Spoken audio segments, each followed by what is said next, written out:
Bismillahirrahmanirrahim. Assalamualaikum warahmatullahi taala wabarakatuh. Salam sejahtera dan selamat petang kepada seluruh rakyat Malaysia. Di bersama dengan saya ialah Datuk Dr. Rahizat, Dr. Nur Hayati Rosli dan juga Dr. Hisham Shah. Kementerian Kesihatan Malaysia ingin memaklumkan bahawa terdapat 73 kes yang telah pulih dan dibenarkan discharge pada hari ini. Ini menjadikan jumlah kumulatif kes yang telah pulih sepenuhnya daripada jangkitan COVID-19 dan telah discharge daripada ward adalah sebanyak 5,512 kes, iaitu bersamaan dengan 80.2% daripada jumlah keseluruhan kes. Sehingga 15 Mei 2020 jam 12.30 hari, terdapat 17 kes baru yang telah dilaporkan. Oleh itu, jumlah kes positif COVID-19 di Malaysia adalah 6,872 kes dan jumlah kes aktif dengan kebolehjangkitan COVID-19 adalah 1,247 kes. Ingin dimaklumkan daripada 17 kes baru yang dilaporkan, 6 adalah kes import yang mendapat jangkitan di luar negara.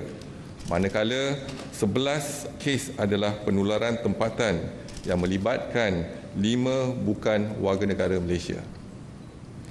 Sehingga kini terdapat 13 kes positif COVID-19 yang sedang dirawat di unit rawatan rapi dan daripada jumlah tersebut 5 kes memerlukan bantuan pernafasan.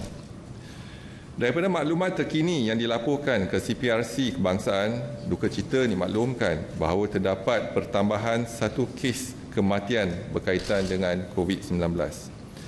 Justru jumlah kumulatif kes kematian COVID-19 di Malaysia adalah sebanyak 113 kes bersamaan dengan 1.64% daripada jumlah keseluruhan kes.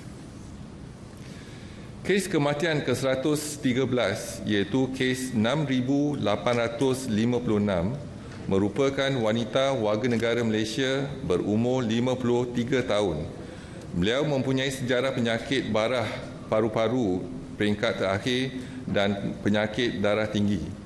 Beliau adalah merupakan seorang kaki tangan perubatan di Kementerian Kesihatan Malaysia di Sabah. Namun telah bercuti sakit disebabkan penyakit barah. Beliau telah dimasukkan ke Hospital Wanita dan Kanak-kanak Sabah Likas pada 5 Mei 2020 disebabkan kesihatan beliau yang semakin merosot. Beliau didapati positif COVID-19 dan disahkan meninggal dunia pada 7 Mei 2020 jam 1.30 petang. Kementerian Kesihatan Malaysia mengucapkan takziah kepada ahli keluarga beliau. Kementerian Kesihatan Malaysia ingin memaklumkan bahawa selain daripada warga emas, kumpulan kanak-kanak dan bayi adalah juga merupakan kumpulan berisiko tinggi untuk dijangkiti COVID-19. Kanak-kanak dan bayi perlu dilindungi agar mereka tidak mudah terdedah daripada jangkitan COVID-19.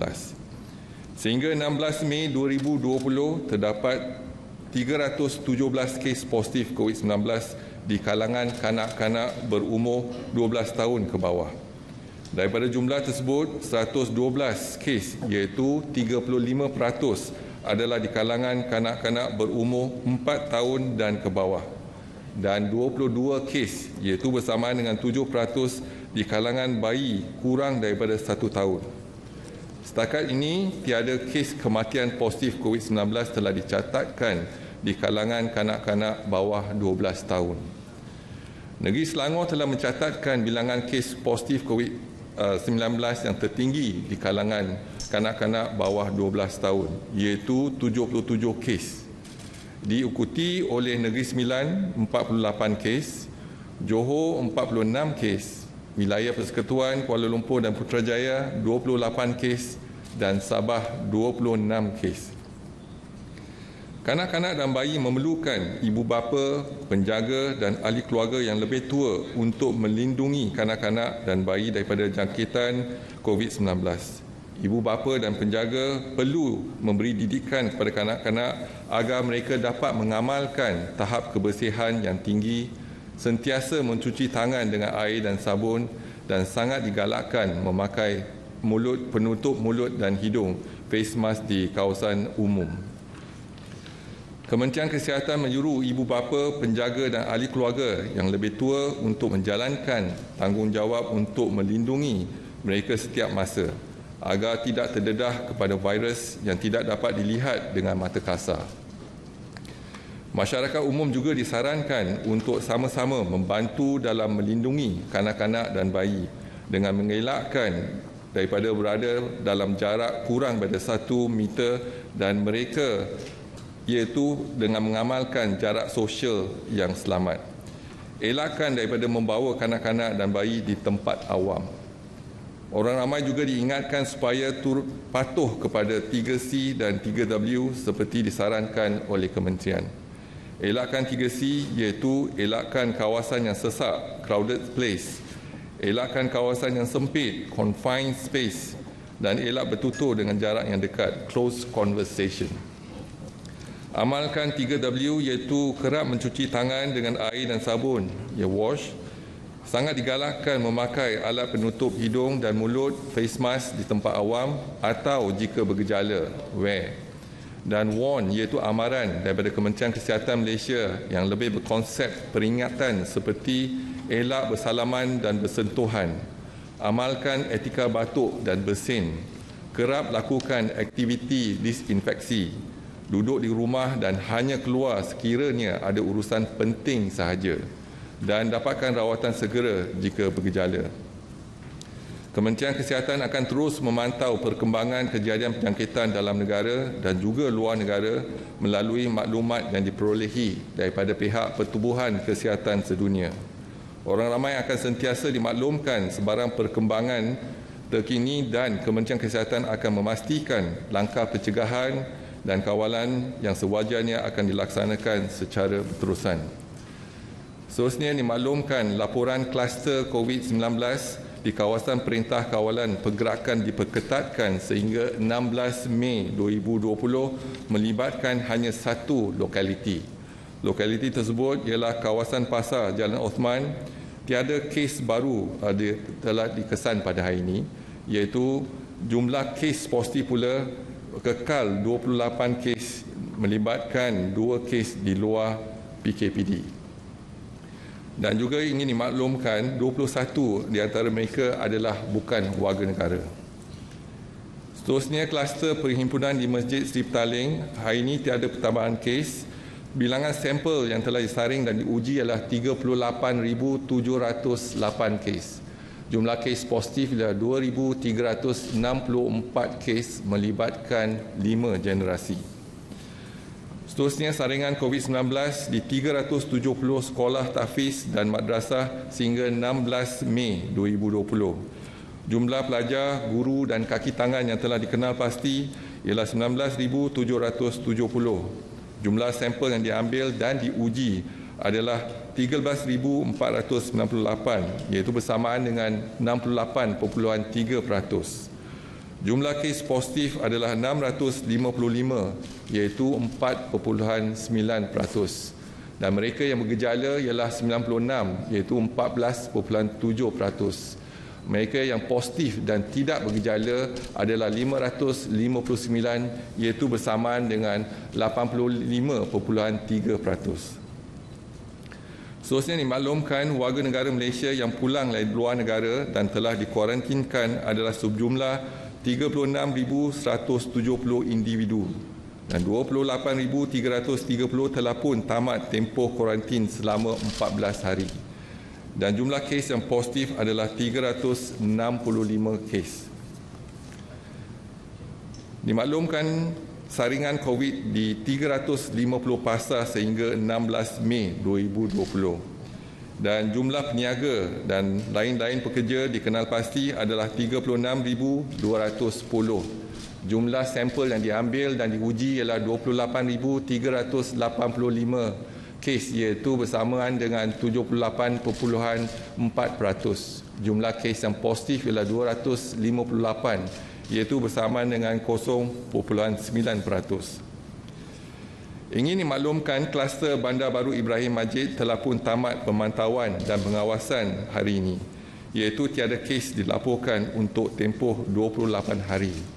Dan kluster ini melibatkan 193 kes dan jumlah kes kematian adalah 4. Begitu juga dengan kluster Tabligh Makassar Sabah melibatkan jumlah kes 9 dan tiada kematian dan telah tamat tempoh pemantauan hari ini. Seterusnya, laporan kluster COVID-19 yang masih aktif di Malaysia sehingga 16 Mei 2020 hanya melibatkan 2 kluster. Kluster yang pertama ialah tapak pembinaan Kuala Lumpur, iaitu ada pertambahan 1 kes menjadikan jumlah kes 31. Kluster pengawal keselamatan Ceras ada pertambahan 1 kes menjadikan jumlah kes 25. Ingin dimaklumkan kes saringan untuk bukan warga negara. Setakat ini, kes yang telah disaring dan diuji adalah 26,000. Kes yang positif ialah 1,302, iaitu bersamaan dengan 5%.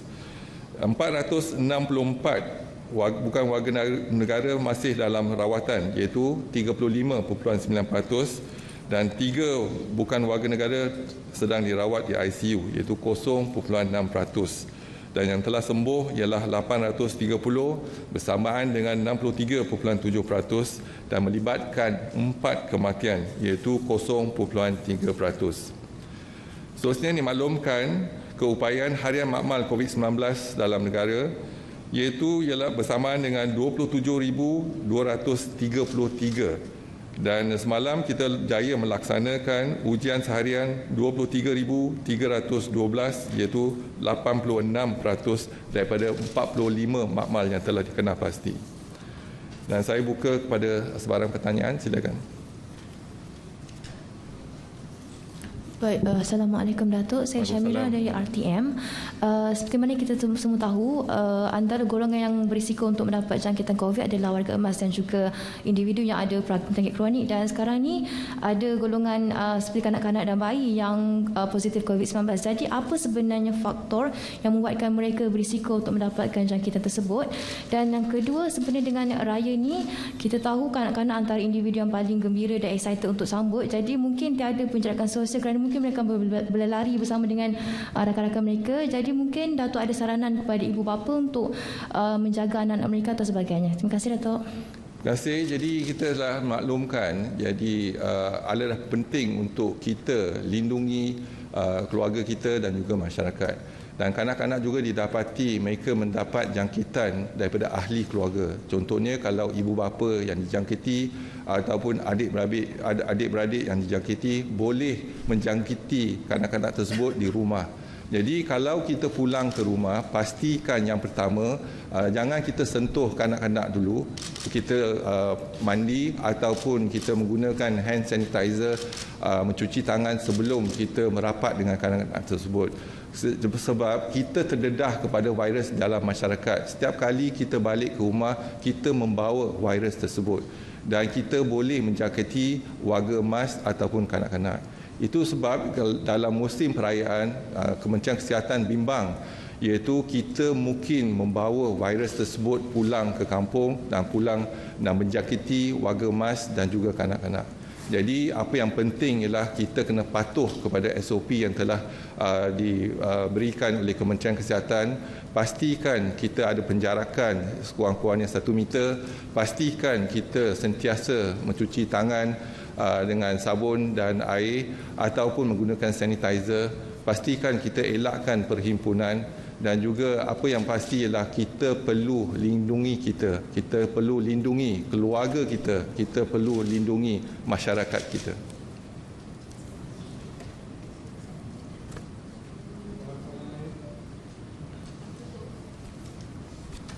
Datuk, sorry, just nak clarify yang mengenai kes kematian yang ke-113 ni. Adakah dia dimasukkan, maksudnya sewaktu dimasukkan ke hospital dia belum lagi, dia tak ada gejala ke? Dia tidak disahkan kerana hanya disahkan positif dan meninggal pada 7 Mei. Dan bagaimana langkah seterusnya sebab dia meninggal pada 7 Mei, jadi mungkin sehingga sekarang bagaimana langkah seterusnya diambil KKM? Jadi kita ada kes yang berkaitan dengan penyakit, ya, contohnya sama ada kes tu terlibat dengan kemalangan ataupun sebab kematian bukan sebab COVID, tetapi bila kita mengambil swab ataupun ujian dia positif. Contohnya kes ni dia ada penyakit barah paru-paru peringkat akhir. dan juga kita telah memberikan cuti untuk palliative care di rumah. Jadi sama ada mereka mendapat jangkitan daripada COVID daripada mereka yang beri rawatan di rumah ataupun ada daripada pelawat-pelawat yang datang ke rumah dapat jangkitan tersebut. Kemudian bila keadaan pesakit tersebut merosot dibawa ke hospital. Jadi dibawa ke hospital kita akan melaksanakan ujian. Ujian dia kebetulan positif untuk COVID. Tetapi sebab kematian ialah kanser paru-paru yang peringkat terakhir. Dan yang ni yang kita sekarang ni tengah bincangkan sama ada kita harus mengambil kira kes positif COVID ataupun sebab kematian. Contohnya saya bagi, kalau ada seorang yang membunuh diri sebab kes kematian ialah bunuh diri, tetapi kebetulan ada kes positif. Setakat ni kita akan daftarkan sebagai kes positif COVID. Tetapi sebab kematian bukan COVID tetapi bunuh diri. Jadi yang kita tengah bincang sama ada kita perlu masukkan kes positif COVID. Tapi setakat ini memang kes yang ada saja positif COVID kita masukkan dalam kita punya jumlah keseluruhan kes. Jadi kes yang kita maksudkan hari ini ialah kes kematian disebabkan oleh penyakit ataupun barah paru-paru yang pada peringkat yang lewat. Okey. Dato', in several Western countries, apparently children, there's been reports of rare inflammatory syndrome seen in children, COVID-19 patients. So do you see the same, disease here in children who has the virus? Thank you for the question. So far, we have not seen severe cases and no deaths in our children less than 12 years old. But more importantly, we do know in terms of the COVID-19, they affect the lungs, pneumonia, for example, and then the clots. And also, in children, they can actually have this Kawasaki syndrome, which means it's actually inflammation of the vessel. And this is what we call it vasculitis. So these are the symptoms that they can have. The symptoms will start with the fever and the inflammation of the vessel. So, but we do not have severe cases at the moment in our community. So far, I think we are trying to prevent children from getting the infection. So the message is to protect our family and children. So we hope that we can continue to make sure that we can give a good quality care to our children when admitted or positive for COVID-19. So far, I think we have been doing well, and we hope that prevention is certainly better than cure. Salam Dato', saya nak minta tanya, bilakah keputusan ujian saringan yang dijalankan oleh ahli parlimen akan dikeluarkan dan setakat sekarang berapa ahli parlimen? Jadi kita telah laksanakan ujian untuk ahli parlimen. Semua ahli parlimen semalam ialah tarikh terakhir, dan bukan saja ahli parlimen tetapi juga warga kerja di parlimen. Jadi keseluruhan dia lebih pada 750 kes telah disaring dan diuji, dan keputusan setakat ni tiada yang positif setakat ni. Jadi masih kita laksanakan untuk tempoh sehari dua lagi, dan kita mungkin akan dimaklumkan pada esokkan hari baru kita dapat keputusan, iaitu dalam tempoh 24 jam. Jadi setakat ni alhamdulillah tak ada kes yang didapati positif setakat ni. Okey, kalau tak ada lagi soalan, saya ingin ambil kesempatan pada hari ini untuk mengucapkan Hari Guru kepada semua guru-guru yang telah mendidik kita. Sekian, wassalamualaikum warahmatullahi wabarakatuh.